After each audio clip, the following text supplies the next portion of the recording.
Sup YouTube, this is Sly88Fry here. So, I missed out on this yesterday. I was busy uploading a day late React videos to some new Sonic trailers. Check those out when you get a chance. I have a react to the first trailer to the Sonic 2 movie and a react to a trailer revealing a little more about the new Sonic game, Sonic Frontiers, which is an open world game that's to be released a year from now. Anyways, let's do this. Oops, I forgot to change the settings. I'll do that really fast. I have to always keep changing the hotkeys when I do this because it keeps insisting on making both my webcams the same hotkey. That's irritating as hell. Alright, let's do this.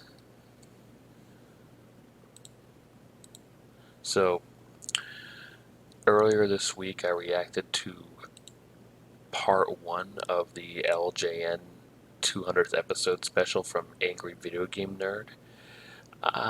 Go back to that to see what my thoughts are. Actually, before starting, I have something to address. Um, so,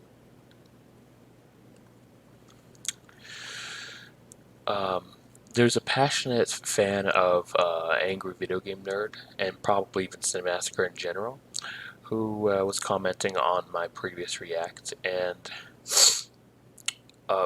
very enthusiastically was defending the nerd. And that's great. But talking like as if people who have a negative opinion of him shouldn't have that opinion isn't fair to some people. It's possible that this other commenter, not him, but one he replied to, was choosing to dislike the video to dislike the new nerd episode before watching it, and already had his opinion set before finishing it. Sure, but that can't just be proven by the comment alone. Back to the person I've been referring to. Basically, he's saying that you should wait until each part of episode 200 is released before having an opinion, and I think that's just a wrong thing to say. All this hype and all this work that James had put behind it, the expectations were soaring through the roof. I really expected a lot more from part 1. A lot more. So part 2 and 3 and whatever other parts really have to make up for it. You can't just because it's multiple parts, you can't just be okay with part 1 being mediocre. They all have to, they all should be good. That's like saying that, oh yeah, the new season of Umbrella Academy. Oh my God, there was an episode that sucks, but it doesn't matter that there's an episode that sucks because the rest of the season's amazing. Like, for example, James Rolfe, he's done multi-part episodes before, and every time he's done them, there's never been a bad one. Like the CDI episodes in 2008, all 3 parts were really good. Every time he did a Bible Games episode, which wasn't 3 parts, he did Bible Games 2006, 2008, and then 2011. All of them were good.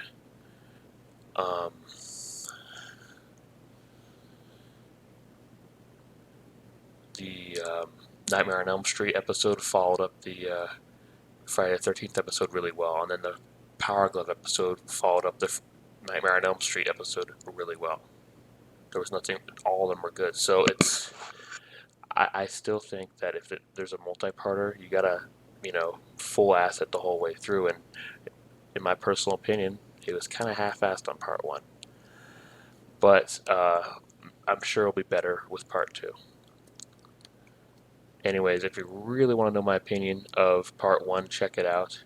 It's not negative. There's positives in there.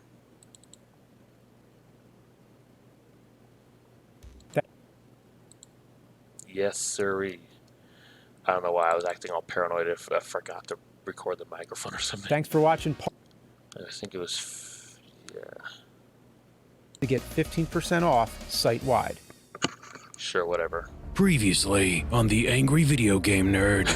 And with me as the head of LJN, Fred I will Fox. undo the wrongs of the past and prove that there is gold at the end of this rainbow. I will be remaking the LJN game library, except this time it'll be done right. I mean, the NES is a little harder to program for than I expected, but, you know, it's coming together. You can see it. While he's working on that, I'm going to get down to business and review the rest of the LJN library. In total, I've counted 67 games to the best of my research. And after I finally acknowledge them all, I can move on with my life.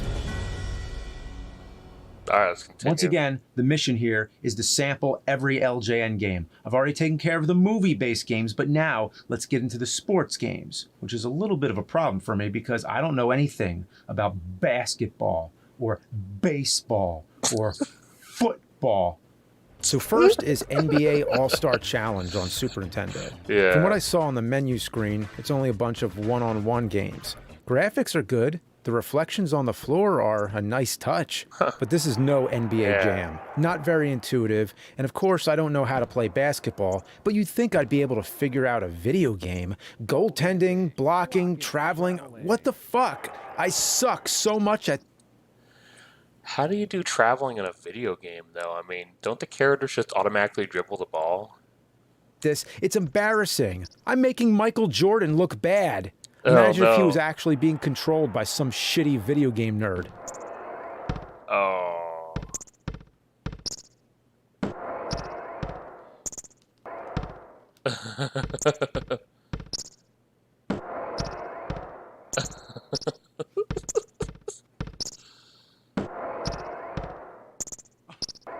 Okay. Then there's a Game Boy version. What am I supposed to do with this? It's the same game, but even more awkward, with worse graphics. And listen to it. Ooh, that's not... They tried to emulate the sounds of the shoes squeaking on the floor. Well, they tried. Weird. The ball dribbling sounds like farting against a sheet of aluminum. But if that weren't enough, the Game Boy game got a sequel, NBA All-Star Challenge 2. Yeah, an exclusive sequel for the Game Boy. Now, this one's got to be a massive improvement because why else release a second portable game?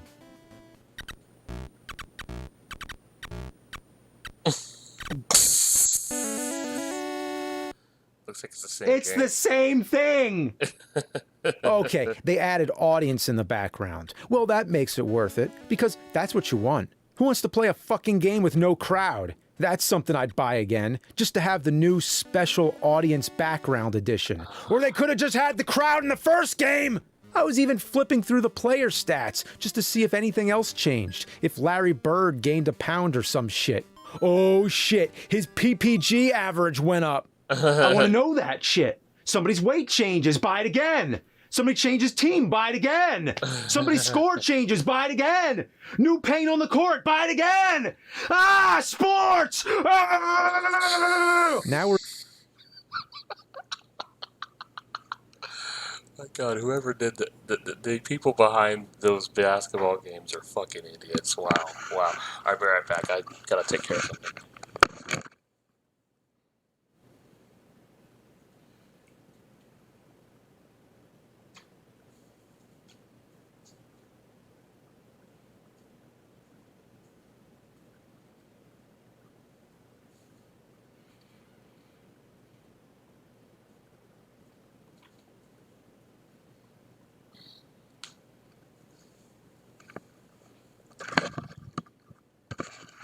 Sorry about that. into baseball games. And there's already been enough baseball games on NES, but LJN has to throw their hat in the ring. Yeah. Or some other baseball pun if I had one.